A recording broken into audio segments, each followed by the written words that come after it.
नमस्कार, आप देख रहे हैं न्यूज इंडिया। आपके साथ मैं दीपिका सिंह। करते हैं खबरों की शुरुआत बड़ी खबर के साथ, जहां निकाय चुनाव में बीजेपी की बम्पर जीत हुई है। सपा बसपा कांग्रेस का इसमें सुपड़ा साफ हो गया। निकाय चुनाव में जीत के बाद बीजेपी बेहद गदगद है। पीएम मोदी ने सीएम योगी की इस बीच जमकर तारीफ की। सीएम योगी ने कार्यकर्ताओं को भी बधाई दी है। इधर यूपी उपचुनाव में भी बीजेपी गठबंधन की जीत के स्वाद के साथ ही 96 की सीट पर बीजेपी गठबंधन की जीत हुई है। यूपी में आम आदमी पार्टी ने दस्तक दे दी है। कई सीटों पर आम आदमी के प्रत्याशी भी जीते हैं। तो बड़ी खबर आपको बता दें कि नगर निगम चुनाव में भाजपा ने विपक्षी पार्टियों का जहां सुपड़ा साफ कर दिया, वहीं कहीं न कहीं देखा जाए आम आदमी पार्टी के लिए भी अच्छी खबर थी। ऐसी कई जगह है जहां आम आदमी पार्टी ने जीत दर्ज कराई। जिस तरीके से लगातार सीएम योगी आदित्यनाथ लगातार नगर निगम चुनावों को लेकर प्रचार प्रसार अभियान में जुटे हुए थे। इसी के साथ साथ आपको बता दें कि लगातार सुपड़ा साफ कर दिया है।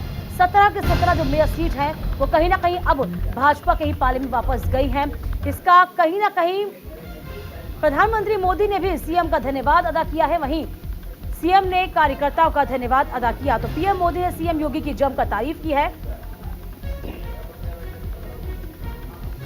तो लेकिन अब यूपी में बात कर ली जाए तो ट्रिपल इंजन की सरकार है। शहरों में भाजपा का जो दबदबा है वो लगातार कायम नजर आ रहा है।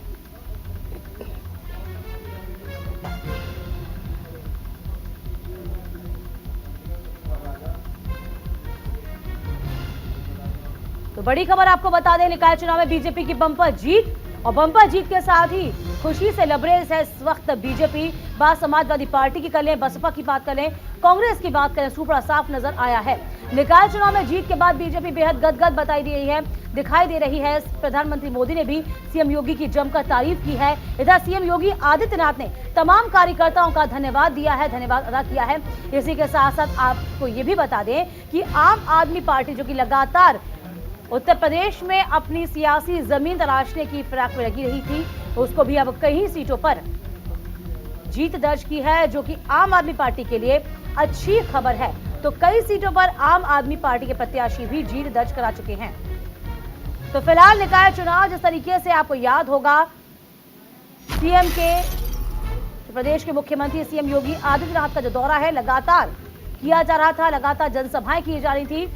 इसी को लेकर उनकी मेहनत का ही ये फल रहा कि अब प्रदेश में ट्रिपल इंजन की सरकार हो गई है। तो बड़ी खबर आपको बता रहे हैं, जिसमें यूपी उपचुनाव में बीजेपी बम्पर जीत दर्ज की है। देखिए, ये उस वक्त की तस्वीरें भी सामने आ रही हैं जब लगातार निकाय चुनावों में बीजेपी ने बम्पर जीत दर्ज की है।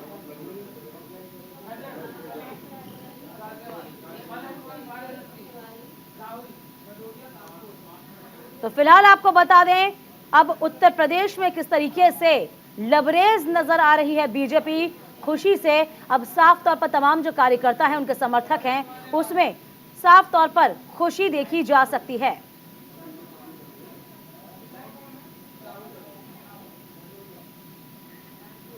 तो फिलहाल देखिए तस्वीरें, लगातार तस्वीरें दिखा रहे हैं। निकाय चुनाव में बीजेपी का बम्पर जीत हुई है और इस बम्पर जीत में कहीं ना कहीं सीएम योगी आदित्यनाथ ने कार्यकर्ताओं का धन्यवाद अदा किया है।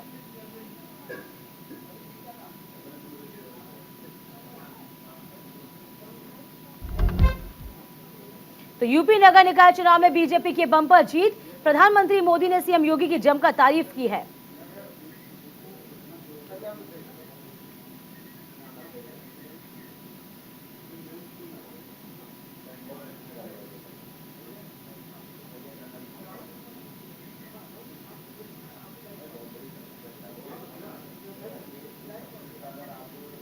चलिए, और तमाम संवाददाता अलग अलग जगह से हमारे साथ मौजूद हैं।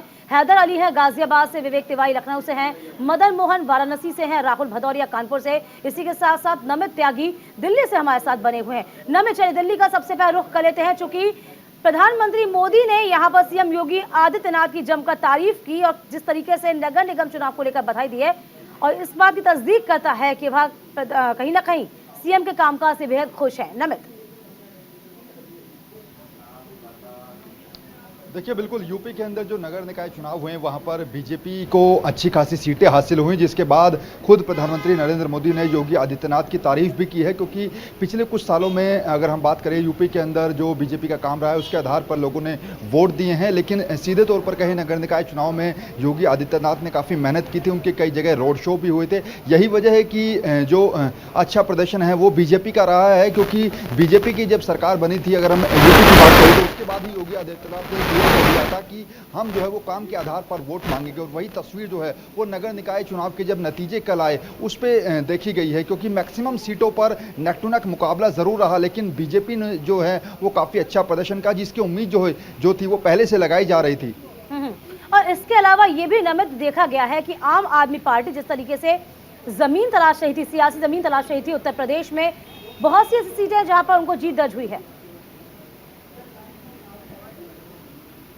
देखिए आम आदमी पार्टी की अगर हम सीधे तौर पर बात करें तो नगर निकाय चुनाव में आम आदमी पार्टी को जितनी उम्मीद थी उससे ज़्यादा अच्छा प्रदर्शन आम आदमी पार्टी का रहा है। चेयरमैन के पद पर 9 सीटें आम आदमी पार्टी को मिली है, वहीं नगर पालिका अध्यक्ष पद पर भी आम आदमी पार्टी को 3 जगह जो है वो जीत हासिल हुई है। इसके अलावा अगर हम बात करें तो नगर पंचायत में भी 6 सीटें और वार्ड लेवल पर 100 से ज़्यादा सीटें आम आदमी पार्टी ने उत्तर प्रदेश के अंदर जीती है। खुद जो उत्तर प्रदेश के प्रभारी हैं आम आदमी पार्टी के संजय सिंह, उनसे जब कल हमारी बातचीत हो रही थी उनका ये कहना था कि जितनी उम्मीदें हमें थी उससे ज़्यादा पार्टी ने अच्छा प्रदर्शन किया है, और 3 सीटों पर जो नगर पालिका अध्यक्ष पद का चुनाव है वो आम आदमी पार्टी जीती है, जिसमें से रामपुर भी एक सीट है। निश्चित तौर पर कई जगह ऐसी है आम आदमी पार्टी के जो कैंडिडेट हैं वो काफी कम वोटों से हारे हैं, तो ऐसे में आम आदमी पार्टी ने जिस तरीके से निकाय चुनाव में प्रदर्शन किया है, उम्मीद है कि आने वाले समय में अगर यूपी में किसी भी तरीके के चुनाव होंगे किसी भी पद पर, तो वहां पर आम आदमी पार्टी बेहतर प्रदर्शन करेगी। क्योंकि कुछ दिन पहले ही आम आदमी पार्टी ने यूपी के अपने जो अंदर संगठन की टीम थे उसको पूरी तरीके से बदल दिया था, और संजय सिंह लगातार यूपी के अंदर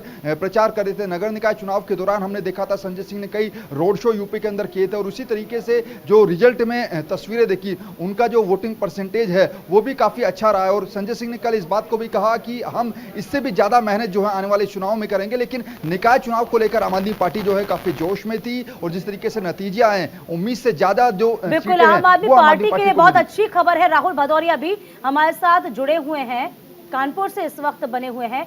राहुल देखिए, जिस तरीके से आम आदमी पार्टी का हम लगातार जिक्र कर रहे हैं, आम आदमी पार्टी गाजियाबाद, कानपुर, अयोध्या, झांसी नगर निगम समेत कई निकायों में जीती है। यह आम आदमी पार्टी के लिए खुशी की लहर है। हालांकि बहुत सी ऐसी सीटें जरूर हैं जिसमें नेक टू नेक की फाइट देखने को मिली, लेकिन आम आदमी पार्टी के लिए अच्छी खबर जरूर।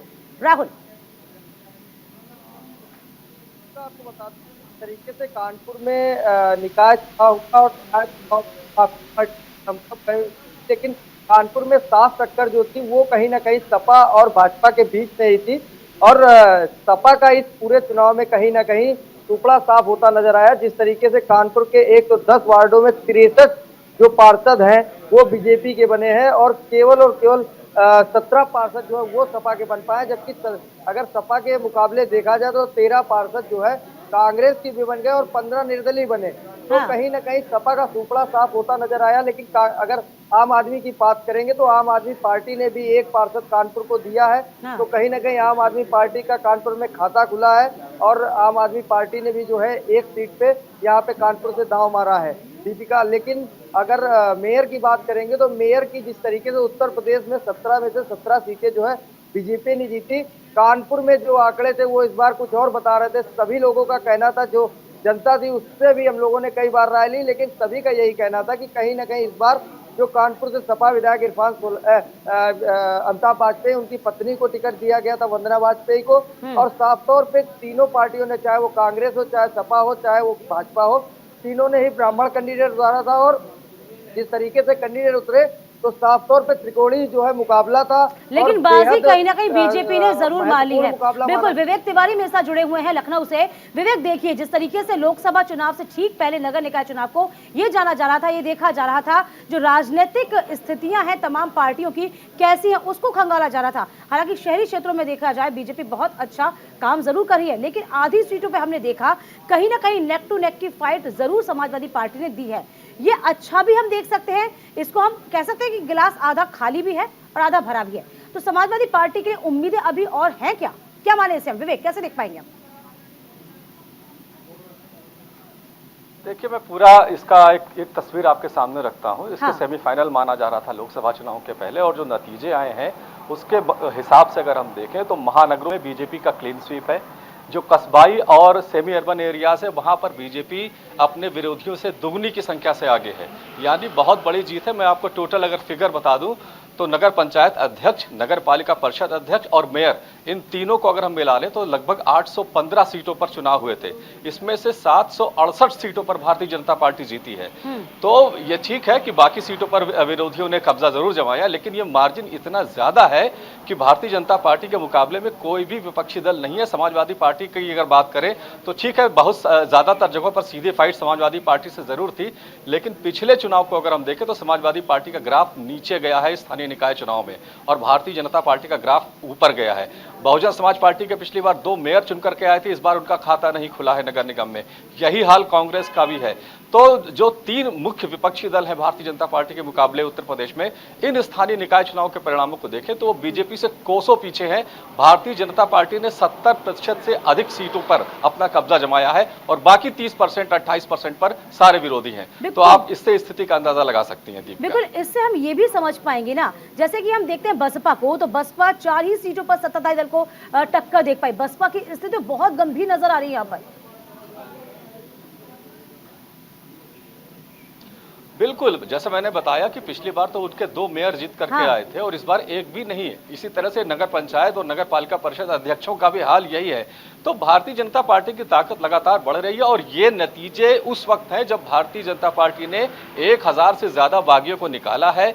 तमाम ऐसी सीटों पर उसके बागी इलेक्शन लड़ रहे थे, लेकिन बावजूद इसके बीजेपी ने 70% से अधिक सीटों पर अपना कब्जा जमाया है।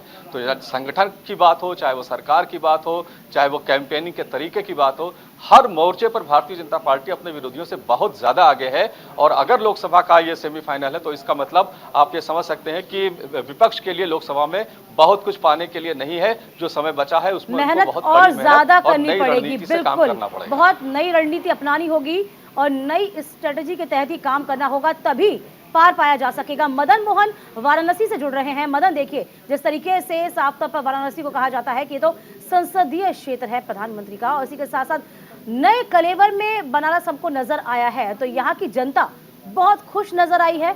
और क्या वह इस वक्त तमाम जो उनके मुद्दे थे, जो सीधे उनसे सरोकार रखते थे, क्या वो मुद्दे भी गौड़ हो गए?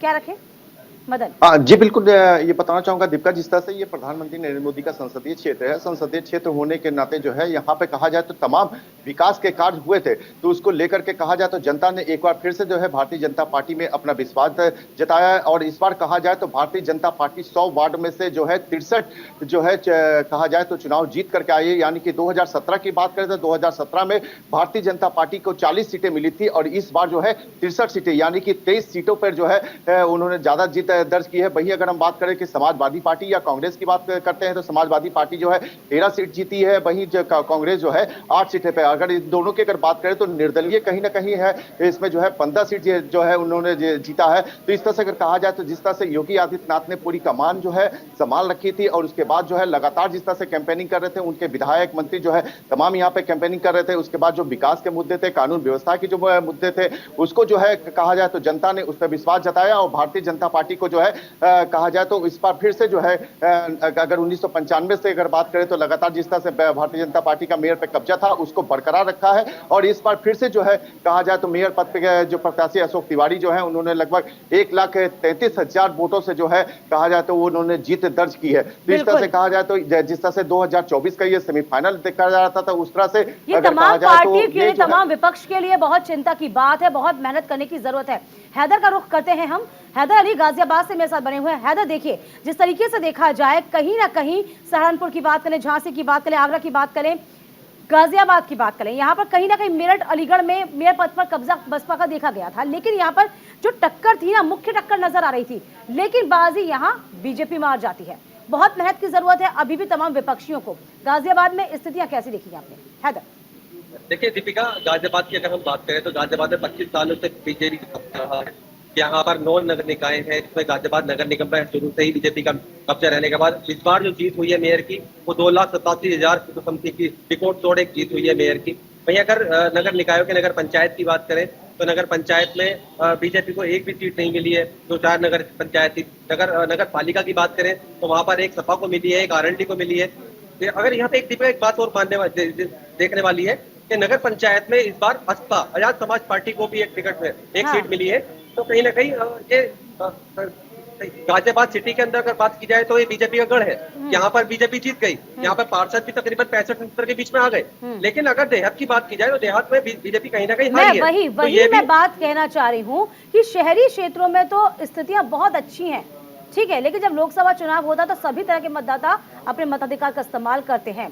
नमित, मैं आपसे ये जानना चाहती हूँ, जरा इस चीज को हम समझें कि देखिए शहरी क्षेत्रों में तो बीजेपी बहुत मजबूत है, ये देखा, लेकिन ग्रामीण अंचल में बहुत से ऐसे, मेरा भी एक गांव है, वहां पर भी देखा आरएलडी वहां पे जीती है, गाजियाबाद का ही गांव है, तो यहाँ पर देखा है कि जो ग्रामीण मतदाता है वो ज्यादा खास खुश नहीं है।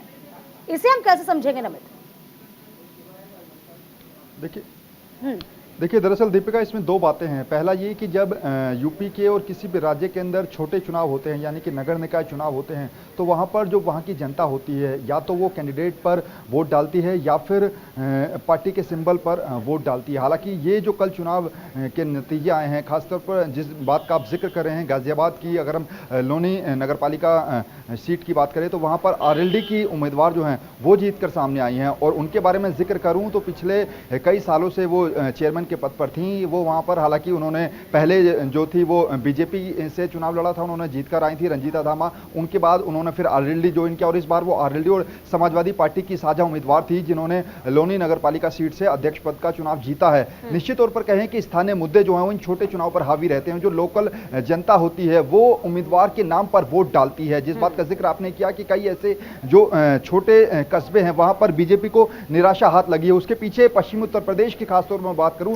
चलिए विवेक तिवारी से भी समझ लेते हैं राजधानी लखनऊ का क्या हाल है। क्या विवेक आप भी इसे इत्तेफाक रखते हैं? क्योंकि शहरी क्षेत्रों में तो देखा है, देखिए हम ओवरऑल वो करते हैं कि एनालाइज करते हैं, ओवरऑल देखें तो यहाँ पर जरूर बहुत अच्छी बात है, बीजेपी का दबदबा रहा है तमाम नगर निगम में। लेकिन अंदरूनी बात करी जाए, जो जनता सरोकार करते हैं, ग्रामीण जनता है, वो क्या सोचती है, वहां स्थितियां तो इतनी अच्छी नजर नहीं आई। विवेक क्या समझे इसे, आप कैसे देख पाएंगे? देखिए ग्रामीण इलाकों में तो खैर ये चुनाव माइक्रो लेवल पर नहीं थे, वो तो ग्राम प्रधान और इनके चुनाव होते हैं। ये कस्बाई और सेमी अर्बन एरिया तो महानगरों शहरों के चुनाव थे। और जैसा मैंने बताया कि अगर स्ट्राइक रेट 70% है और इसमें कई ऐसे प्रत्याशी भी इसके अलावा जीते हैं जो भारतीय जनता पार्टी छोड़ करके दूसरे दलों से या निर्दलीय उम्मीदवार के तौर पर लड़े थे, उनकी भी जीत हासिल हुई, उनको भी मिली है जीत। तो कुछ विपरीत परिस्थितियों के बावजूद अगर इतनी बड़ी जीत भी भारतीय जनता पार्टी को मिलती है तो इसका मतलब यह है कि अभी फिलहाल बीजेपी के मुकाबले में इन एरियाज में कोई नहीं है। ग्रामीण इलाकों के मतदाता इसमें बिल्कुल शुद्ध, जो विशुद्ध ग्रामीण इलाके हैं उनके मतदाता इसमें शामिल नहीं होते हैं, वो संख्या ज़्यादा होती है। तो इसके लिए बीजेपी को मेहनत जरूर करनी पड़ेगी, क्योंकि ग्रामीण इलाकों में भारतीय जनता पार्टी का प्रभाव पहले से भी बहुत अच्छा नहीं रहा। बहुत उसके लिए उनको मेहनत करनी पड़ी है, तमाम तरह के समीकरण देखे गए हैं। लेकिन लोकसभा विधानसभा चुनाव में जो जीत मिली है उससे ये लगता है कि भारतीय जनता पार्टी का ग्रामीण इलाकों में पैठ उसकी बनती चली जा रही है। इन चुनावों की अगर हम सिर्फ इन चुनावों की बात करें तो शहरों में और सेमी अर्बन एरियाज में भारतीय जनता पार्टी का कोई मुकाबला नहीं है।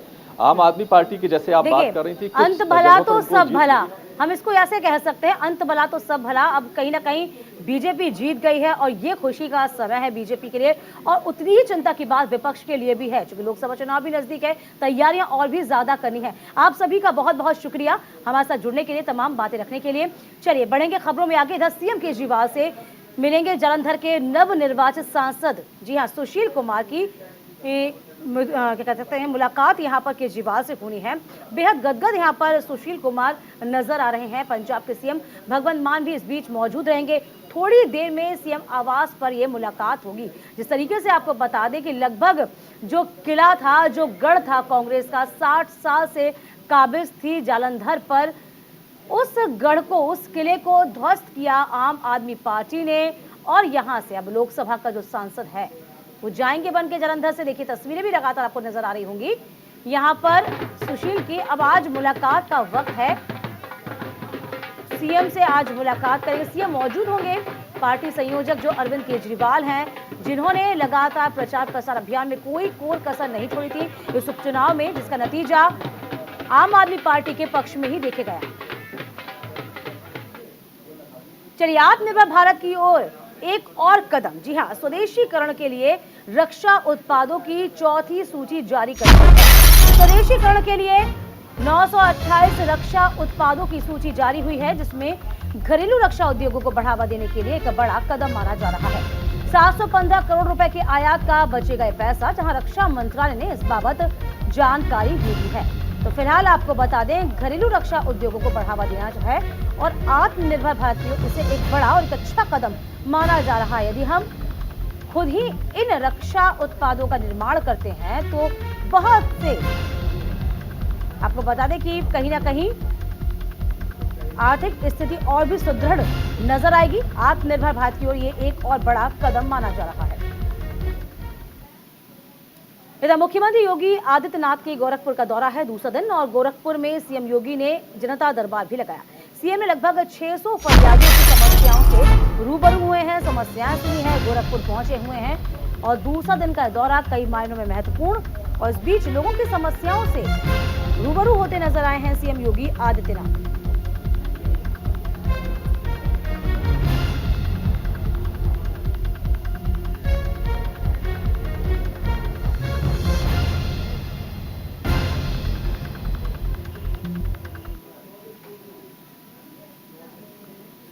तो देखिए, तस्वीरें सामने आ रही हैं, जहां जीत के बाद सीएम योगी आदित्यनाथ आज गोरखपुर में है। ये दूसरा दिन है उनका, और गोरखपुर की जनता से वो सीधे इत्तेफाक भी रखते हैं।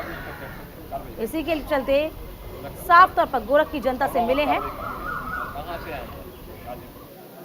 इस बीच दिल्ली आज बीजेपी में जन चेतना सभा का आयोजन करने जा रही है। दिल्ली सरकार के खिलाफ जन चेतना सभा का आयोजन होगा। 7 विधानसभा क्षेत्रों में ये जन चेतना सभा है, इसका आयोजन किया जाएगा। केजरीवाल सरकार को भ्रष्टाचार को उजागर करने के लिए ये सभा आयोजित की जाएगी। तो 7 विधानसभा क्षेत्रों में आयोजित होगी जन चेतना सभा। ये बड़ी खबर आपको बता रहे हैं, केजरीवाल सरकार के भ्रष्टाचार को उजागर करने के लिए ये सभा रखी गई है।